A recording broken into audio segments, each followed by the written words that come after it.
सावधानी बरतो, हमेशा विवेक रखो, हमेशा सत्कर्म करते रहो। ओम। नमस्ते आचार्य जी। संगीता जैन चूलगिरी जयपुर से 14 के उपवास में कौन सी पूजा करनी चाहिए, और कोई भी उपवास में शाम को पानी ले सकते हैं क्या? जैसे अभी नमोकार का उपवास किया तो उसमें 4-5 बजे तक पानी ले सकते हैं क्या? किसी भी निर्जल उपवास में पानी नहीं लेते हैं, लेकिन जिनने पानी लेकर के उपवास करने का मन किया है, संकल्प वैसा लिया है, तो बात अलग है। बाकी उपवास तो निर्जल करो, जल से छूट से किए तो जल से करो, एकासन करके करना है कोई व्रत तो एकासन से करो, बाकी जैसा संकल्प है वैसे व्रत को निभाओ। ओम। नमस्ते आचार्य जी। आनंद मेहता उदयपुर से, अरिहंत और सिद्ध भगवान तो सिद्ध शिला पर बैठे हैं, उनका इस संसार में कोई लेना देना नहीं है, तो किसी क्षेत्र पर कोई अतिशय होता है तो कौन करता है? यदि कोई अन्य करवाता है तो क्या उनको पूजा जाना चाहिए? तीर्थंकर परमात्मा का अपना प्रभाव है, गौरव है, गरिमा है, और असंख्यात देवता उनकी आराधना भक्ति करते हैं। इंसान जैसे बहुत सारे लोग उनकी भक्ति पूजा करते हैं, ऐसे बहुत सारे देवी देवता भी उनकी आराधना करते हैं। और वही देवी देवता जब किसी विशेष जिन बिंब से विशेष प्रभावित होते हैं, और किसी व्यक्ति विशेष की कोई विशेष दुख हो, दुविधा हो, तो वो अपनी पावर से, अपनी शक्ति से उसका निवारण वगैरह भी करते हैं। कोई विशेष चमत्कार जैसी चीज़ें भी दिखाते हैं। तो इस तरह से तीर्थंकर प्रभु के अनुचर देवता ही उनकी सेवा भक्ति करने वाले या विशेष जिन बिंब आदि की विशेष प्रभावना करते हैं। भगवान की पूजा करेंगे तो आपको भी बहुत उपलब्धियां हासिल होंगी, और यहाँ तक कि उनके स्वरूप को जान के, खुद के स्वरूप को जानेंगे तो आप भी भव पार हो जाएंगे। पूजा तो वस्तुतः देवाधिदेव की ही होना चाहिए, बाकी दूसरे देवी देवताओं का यथा योग्य सत्कार किया जा सकता है। ओम। नमस्ते भगवान। रीछा से राजेश जैन, देव किसे कहते हैं एवं देव कितने प्रकार के होते हैं? नमस्ते। दिव्यंती जदो नित्यम, दिव्य धातु क्रीड़ा के अर्थ में हैं, जो चमकते हैं, जो बहुत चतुर स्फूर्ति वाले होते हैं, जो बहुत सुंदर होते हैं, तरह तरह की क्रीड़ाएं करते हैं, जो द्वीप समुद्रों में भी मौज मस्ती करने चले जाते हैं, जिनकी विक्रिया आदि रिद्धि होती हैं, वो देव कहलाते हैं। देवगति नाम कर्म के उदय से जिन्होंने वैसा व्यक्रिय शरीर पाया है, वो देव कहलाते हैं।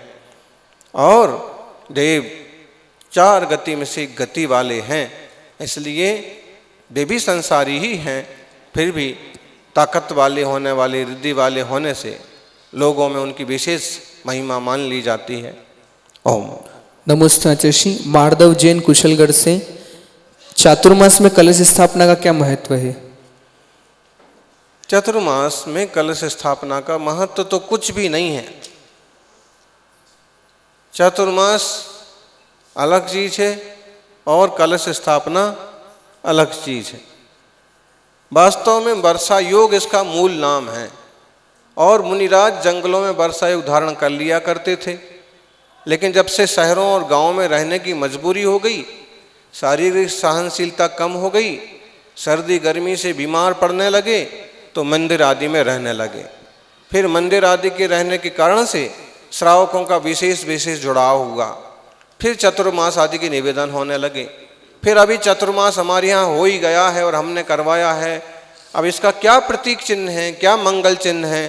तो फिर कलश रखने की कि भाई ये कलश स्थापना हो गई, माने अब पक्का हो गया चतुर्मास कलश स्थापना, महाराज कहीं जाएंगे नहीं। पहले बहुत छोटे रूप में होता था, अब बाद में वो धीरे धीरे व्यापार जैसा बनता जा रहा है। तो ऐसा नहीं होना चाहिए, एक ही कलश पर्याप्त है। ज़्यादा हुए तो रत्नत्रय के प्रतीक 3, अब ऐसे गिनते गिनते बोले पंच परमेष्टि के प्रतीक 5 रखो, फिर सप्त रिद्धि के प्रति 7 रखो, 10 धर्म के 10, 64 रिद्धि के 64, 108, अब तो 1008 तक पहुँच गए। कहीं वो सिद्ध भगवान के अनंत गुणों पर पहुँच जाएंगे तो कलशों की भी कोई तो कलशों की अपनी गरिमा है, महिमा है। ऐसे कहते हैं कि चातुर्मास जो है वह एक अद्भुत अवसर है श्रावकों के लिए, और कलश स्थापना, कलश जो है वह चातुर्मास का सारथी है। क्योंकि अब जो चातुर्मास को रूप दे दिया गया कि दूर दूर के लोग भी आएंगे, फिर उनके भोजन वगैरह की व्यवस्था भी होगी, फिर ठहरने की व्यवस्था भी होगी। तो अब एक आदमी तो कोई कर ना लेगा, तो एक व्यवस्था के निमित्त से भी कलशों की स्थापना एक मायने रखती है कि जिनने सबसे बड़ा सहयोग दिया शहर में, गाँव में, उनके निमित्त से बहुत सारे धर्मात्माओं को आने जाने का, रहने का, प्रवचन सुनने का मौका मिलेगा, इसलिए उनकी महिमा बढ़ गई। अब कलश तो देखा जाए तो अपने आप में यूं भी मंगल है, उसे घरों में रखने की, मंगल स्वरूप में स्थापित करने की परंपरा रही ही है। अब ऐसे में चातुर्मास का कलश और हो तो उसकी तो बात और ही निराली होती है। फिर गुरुजन, श्रावकजन कलशों के सामने या वहाँ चैत्यालय और हो तो वहाँ पर जाप भी विशेष विशेष करते हैं, जिससे वो धातु, वो कलश, वो वातावरण प्रभावित होता है। ऐसे में वह महत्वपूर्ण भी है। श्रावकों को चाहिए कि एक अच्छा सा मंगल कलश अपने घर में भी स्थापित करें। ओम नमस्ते आचार्य। दिनेश कुमार जैन, नवीन शादा, दिल्ली से। तीर्थों पर कब्जा करने वाले व मुनिराजों को अपशब्द बोलने वालों पर विचार आता है कि कोई देव इन्हें उठाकर पटक पटक कर मारे। यह भाव कुछ क्रोध कषाय के साथ होने से अशुभ भाव में आएगा या तीर्थ व मुनिराजों के प्रति शुभ राग में जाएगा। अब जिस परिणाम की जैसी तीव्रता है उसमें आएगा। तीव्र मंद ज्ञाता ज्ञात भावाधिकरण वीर विशेषेभ्यस तद विशेषा। चूँकि धर्मायतनों की सुरक्षा के भाव के साथ कषायाविष्ट परिणाम है, इसलिए उसमें शुभ की अधिकता है और अशुभ की मंदता है। ऐसे भाव तो हमको भी आता है, लेकिन हम सोचते हैं कि उठा उठा की पटक पटक के ना मारे, अभी तो उसकी बुद्धि पलट देवे, उसकी बुद्धि सही कर देवे तो मारने पीटने की जरूरत नहीं पड़ेगी। देवों में ताकत मारने पीटने की भी होती है और अकल बुद्धि बदलने की भी होती है। तो ऐसे लोगों की बुद्धि ही बदल देवें कि लोग सही धर्म के रास्ते पर चलने लगें और जैन तीर्थों का, दिगंबर मुनियों का अपमान न करें, नुकसान न करें। ओम नमस्ते आचार्य। दिनेश कुमार राठौड़। शब्द संभाल के बोलिए, शब्द के हाथ ना पाव, एक शब्द औषध करे, एक शब्द करे घाव। तो हमारा प्रश्न है कि हम ऐसे कौन से शब्दों का प्रयोग करें जिससे घाव नहीं और हमारा शब्द औषधि बन जाए। सुशब्दों का प्रयोग करना चाहिए। सु माने अच्छे, सुशब्दों का प्रयोग करना चाहिए। मीठे शब्द हों, गंभीर हों, सरल हों, सम्माननीय हों, गाली गलौज वाले ना हों, शुभ नाम वाले हों, तो सुशब्दों का प्रयोग करना चाहिए। लेकिन ये भी समझ लो कि सु कहाँ कहाँ लगता है। एक युवक ने पूछा गुरुजी को कि क्या करना चाहिए, कि अच्छे शब्द कैसे बोलना चाहिए। तो गुरुजी ने कहा सुशब्द, सु लगा होना चाहिए। योग संयोग की बात कि उसकी थोड़े दिनों बाद शादी हो गई और जैसे वो ससुराल गया तो ससुराल में सब उसको कहते हैं आइए कुंवर साहब, आइए कुंवर साहब। वो झुंझला जाता है और लोग कहते क्या गलती हो गई है, सब लोग कुंवर साहब बोल रहे हैं, कुंवर साहब। आइए कुंवर साहब, बैठिए कुंवर साहब, जीमिए कुंवर साहब, इतनी मिठाइयाँ कुंवर साहब यूँ धक्का लगाते हैं।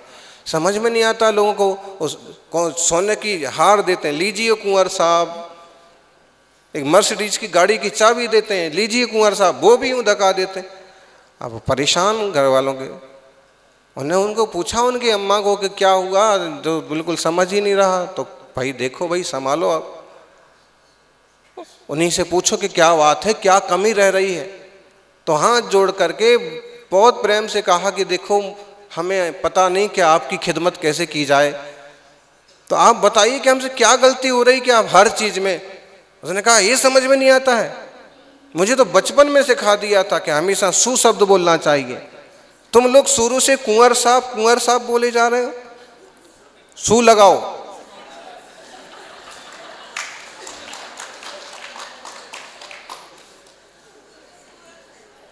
तो कुआं में अगर सू लगा देंगे तो सुअर साफ हो जाएगा, गड़बड़ हो जाएगा।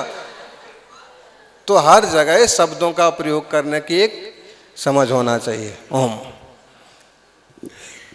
नमस्ते आचार्य। रमनलाल शाह, नसिया किसे कहते हैं? नसिया किसे कहते हैं? जहां कर्मों का नाश किया जाए उसे नसिया कहते हैं।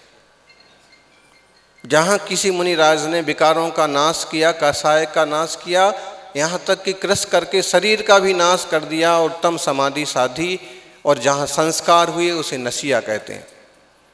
जहाँ कर्मों के नाश करने वाले भगवान के सुंदर प्राचीन जिनालय हों, गांव के बाहरी भाग वाला वो हिस्सा जहाँ चैत्यालय भी हो सकता है, मुनि के चरण भी हो सकते हैं, उसे नसिया कहते हैं। इसे निषेधिका भी कहते हैं और दक्षिण भारत में भी इनकी मान्यता है।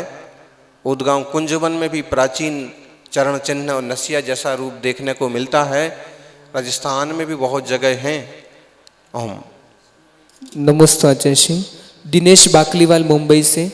जैन धर्म पूर्व भव एवं आने वाले भव पर ही अपने को केंद्रित क्यों करता है, जबकि दोनों भवों को जीने वाला उसको देखता नहीं है? यानी कि पूर्व भव में गलत किया तो इस जन्म में गलत भुगतेगा, या अभी तक गलत करेगा तो अगले जन्म में बुरा होगा। नमस्ते। जैन धर्म भूत और भविष्य पर फोकस नहीं करता। जैन धर्म तो सिर्फ वर्तमान पर फोकस करता है, और यहाँ तक फिर कहा जाता है कि जो वर्तमान में जीता है वही वर्धमान बनता है। जो वर्तमान में जीता है, और फिर भूत भविष्य की बात क्यों? हम भूत को जान लें कि ऐसे ऐसे क्या क्या भोगा है, ताकि हम अब वर्तमान में ऐसा कुछ ना करें कि जैसा कर चुके हैं और जैसा भोग चुके हैं वैसा ही फिर से भोगना पड़े। और भविष्य की बात क्यों करता है? इसलिए कि भविष्य में क्या क्या अवसर तुम्हारे सामने हैं, इस जीवन में तुम ऐसा क्या कर सकते हो कि वो ऊंचाइयां हासिल कर सकते हो।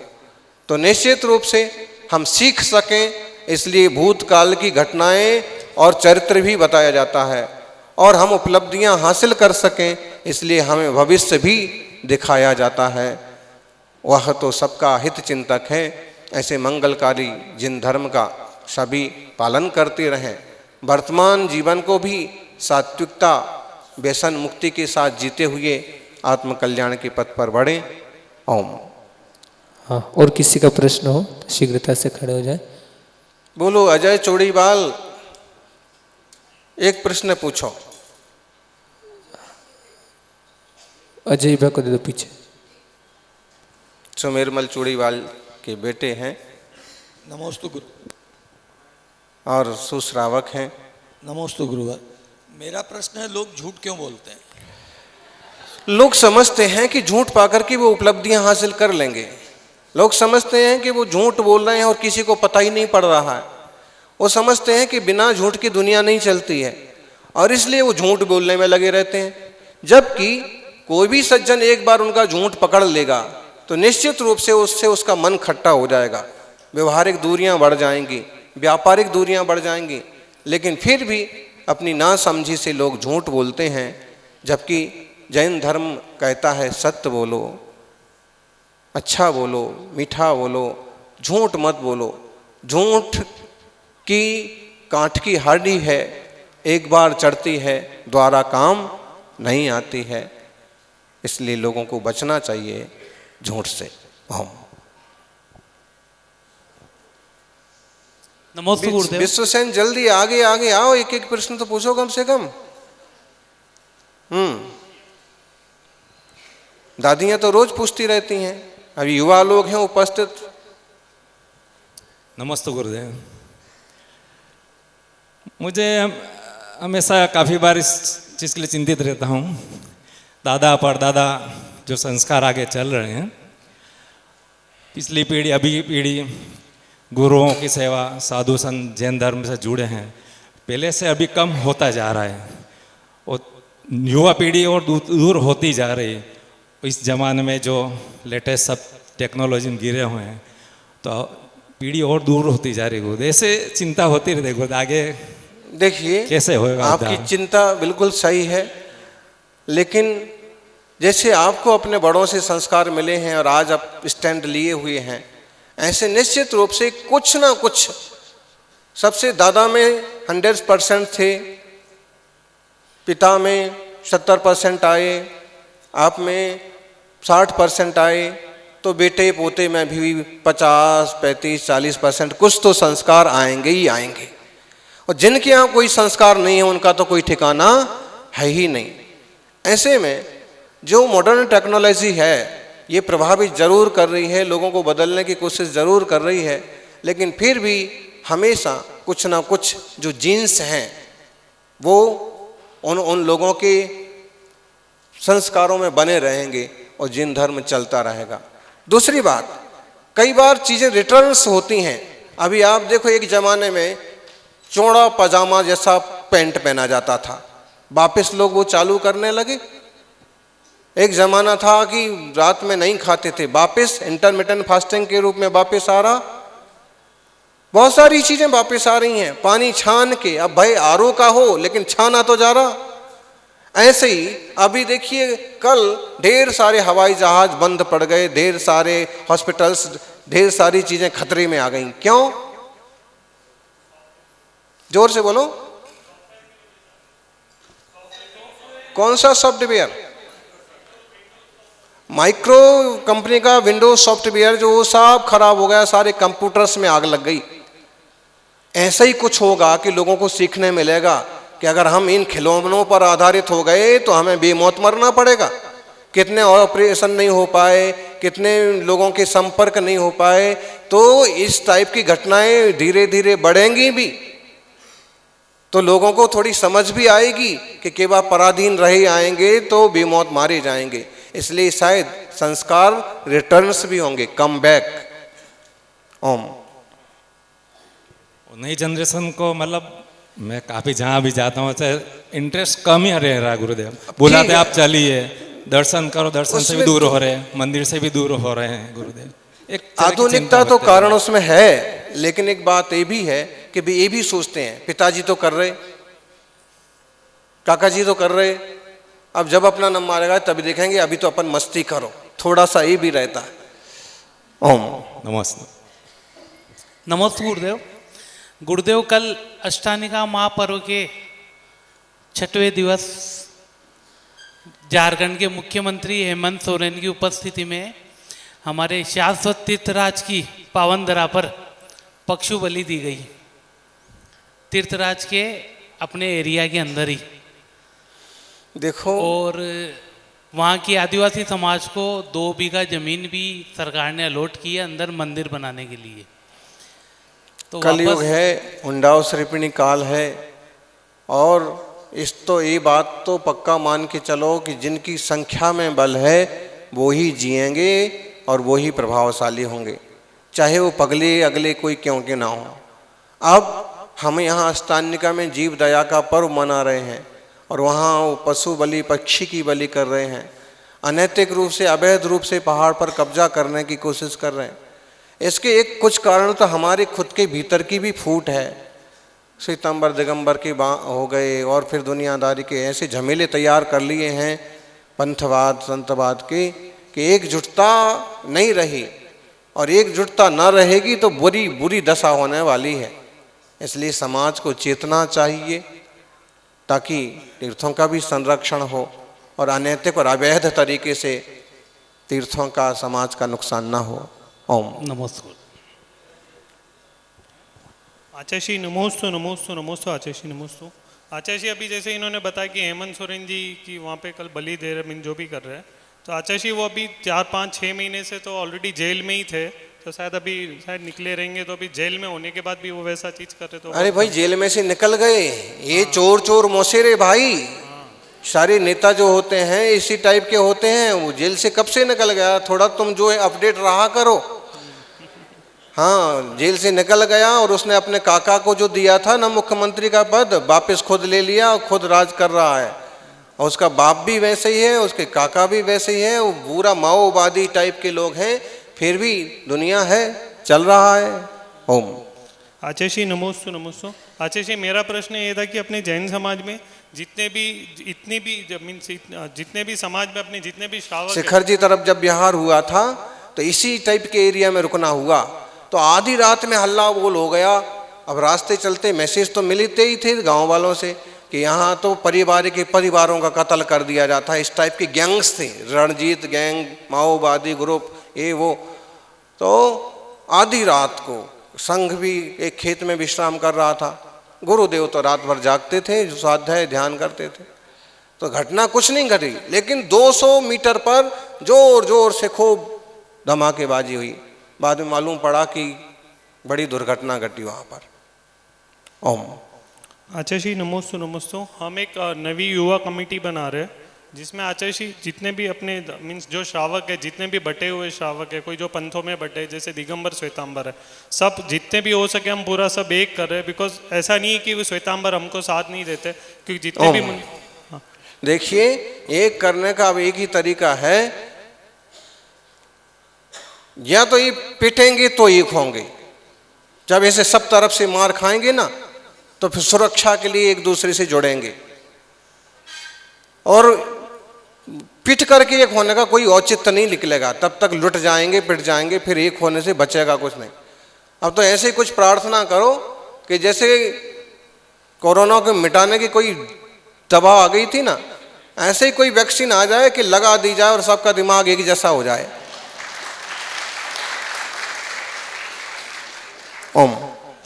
आचार्य जी अपने भी जितने भी अभी दिगंबर आगे 1 पर्सन 1 क्वेश्चन। आचार्य श्री जी के चरणों में नमोस्तु नमोस्तु नमोस्तु। आप छोटा क्वेश्चन, लिटिल स्मॉल क्वेश्चन। साल में 3 बार 16 कारण पर्व और ये आते हैं। विशेष महत्व भाद्रपद महीने को दिया गया है, इसके लिए प्रवचन में आ चुका है, प्रवचन सुन लीजिए आगे। और ये तो सब जानते हैं कि फ्री हैं, ठंडा मौसम है, उपवास हो सकते हैं, तो भादों के कर लो। तो भादों की अष्टान्निका, भादों की पर्युषण, भादों पूरा त्योहार ही है, क्योंकि मौसम भी शांत। अब धंधा चल रहा, पहले नहीं चलता था, इस कारण से भी इसको बहुत तवज्जो दी गई। ओम। आचार्य नमोस्तु नमोस्तु नमोस्तु। मेरा प्रश्न है गुरुदेव की जो मोबाइल पे फोटो लगाते हैं आचार्य का, भगवान का, वो लगाना चाहिए कि नहीं चाहिए? लगाना चाहिए। अगर उनका ना लगाओ तो किसी और का लगाओगे।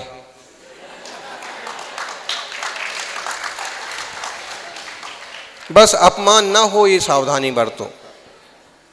ओम। आचार्य श्री नमोस्तु नमोस्तु नमोस्तु। मेरी ये शंका है कि जब जिन अभिषेक करते हैं तो प्रतिमा 3 इंच की होनी चाहिए, ऐसा कोई बोलता है। कोई बोलता है 24 में प्रतिमा जी सब आजू बाजू में आती है, तो गंधोदक अभिषेक करते हुए एक दूसरी प्रतिमा के ऊपर जाता है, तो उसका क्या निराकरण है? नमस्ते। देखो, ये ज़्यादा पंडिताओं के चक्कर में नहीं पड़ना। जो प्रतिमा अगर वहाँ 24 की प्रतिमा है और उन्हीं का करते हैं, करो।